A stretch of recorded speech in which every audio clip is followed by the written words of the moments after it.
right, so the stuff I cut in the rain the other night, in fact, almost a thunderstorm, we are baling, and it's gonna turn out pretty good. I'd like to do about 1,000, we'll see. I don't know if I have 1,000 raked up, but I have a good bit of it.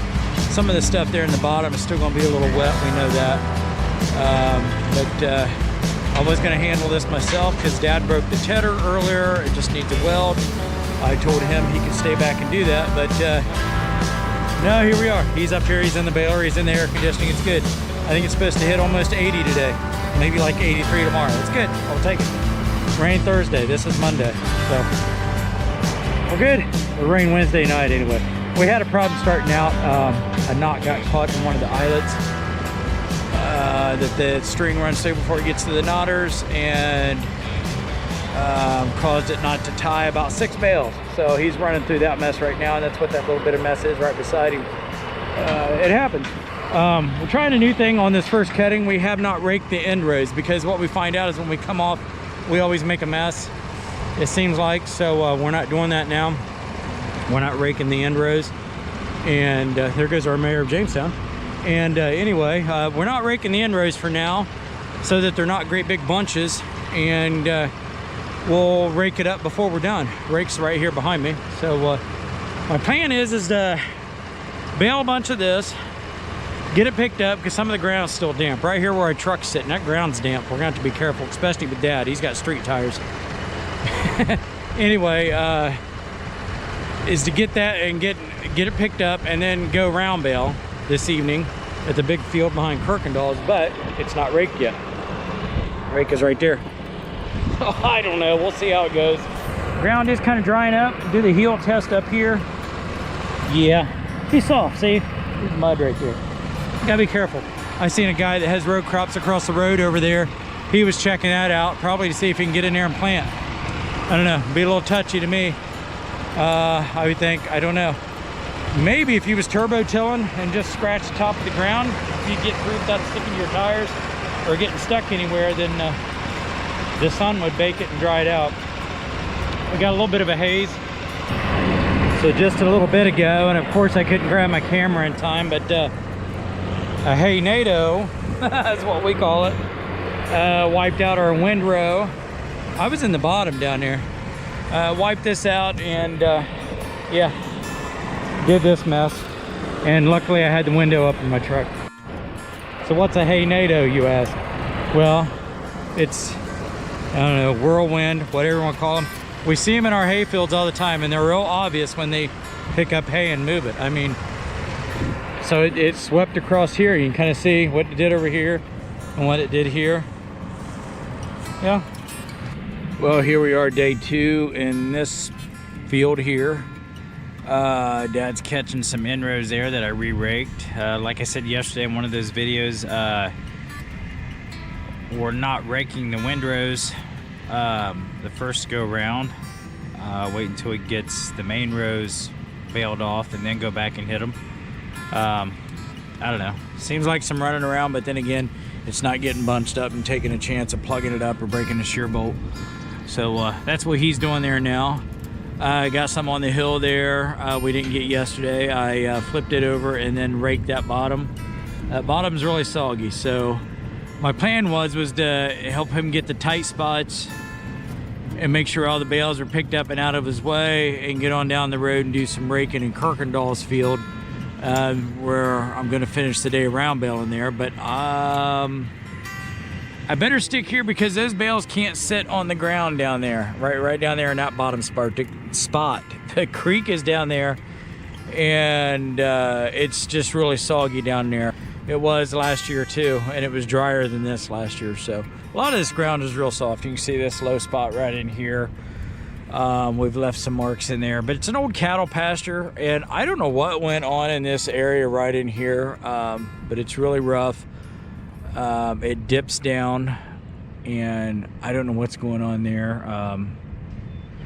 It'd be nice to get a hold of some equipment and level all that out, and this be one big long stretch down there. I don't know, it's just the way the ground's laid out, but the original owners of this property had it in cattle. This was a cattle pasture, And so was the field we do across the creek over there. We've got, I don't know, maybe that's 12 acres, maybe 10. Altogether, there's 22 here, I think, and most of it's right here in this section. That over there is not cut yet, so we will get to that though. Evening, everyone. Well, I would be out finishing my round baling right now at Kirkendall's field, back here in the back. It's what I was doing this time last night.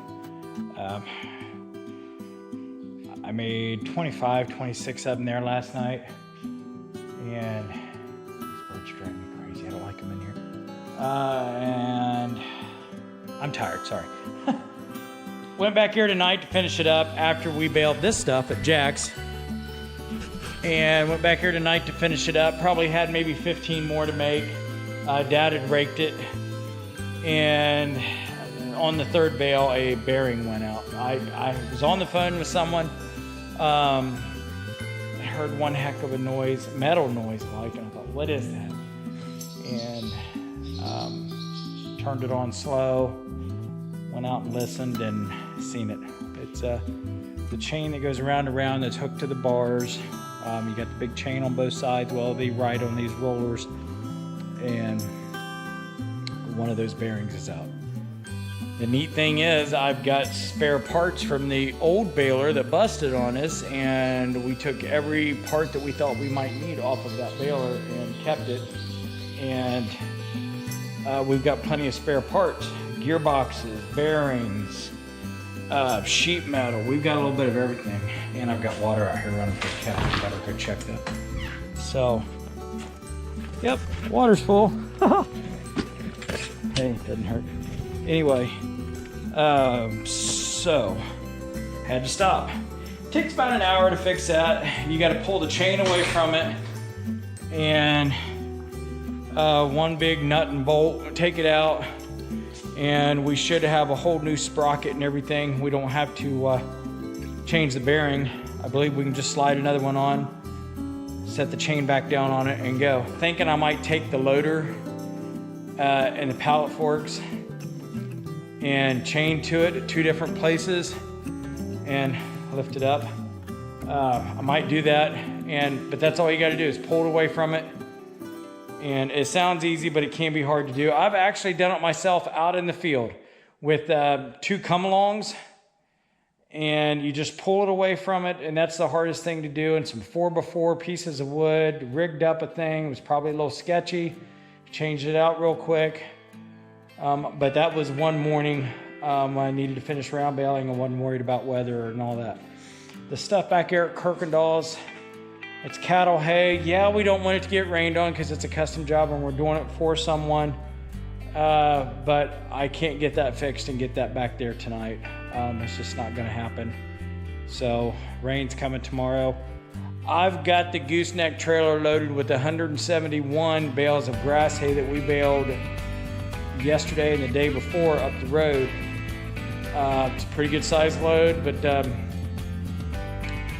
that's going to go down to Dancing Horse Farm. And the other trailer, equipment trailer, bumper pull trailer, is also loaded with like 130 or something like that.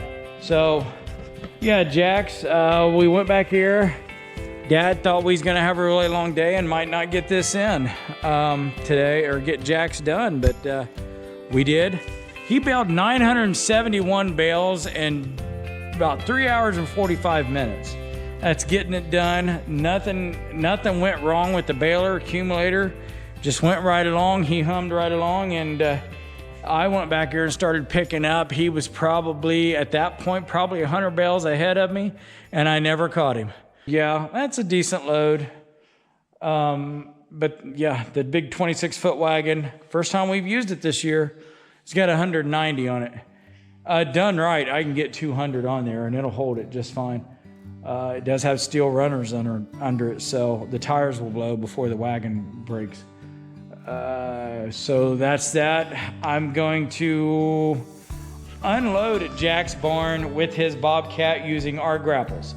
So Dad made me some fittings, probably 2 months ago, because we knew that was an option to use Jack's Bobcat. Bobcat has a flat face hydraulic fitting, where ours is the agricultural kind, you know, for the Mahindra. I think they call it Pioneer, whatever. But Dad made me 2 fittings that will adapt to that, and I can put our 10-bale grapple on Jack's Bobcat, because what he has is a 5-bale grapple, and to unload a wagon load of hay, even 130, takes forever. So there's 3 wagon loads in his barn. 26 footer is here with 190. This wagon here with 130. The other wagons have 120 to 130 on them. I've got a lot of hay to unload in Jack's barn, but we've got 2 days of rain coming up. This is Wednesday. It's supposed to rain mid-morning tomorrow morning. I'm going to try and beat it, get down to Dancing Horse with the gooseneck load. And if it does rain, I can still unload hay in Jack's barn with that Bobcat, because it'll just spin right around.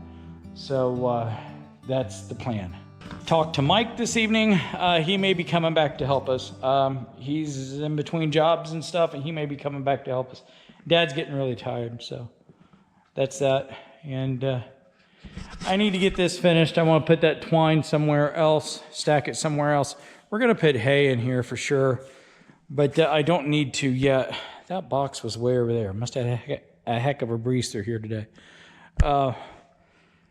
Need to get this finished. Need to put a little bit more dirt back in that corner. Move the little Ferguson. That's Dad's little toy. And move the twine. And we're going to stack some hay in here.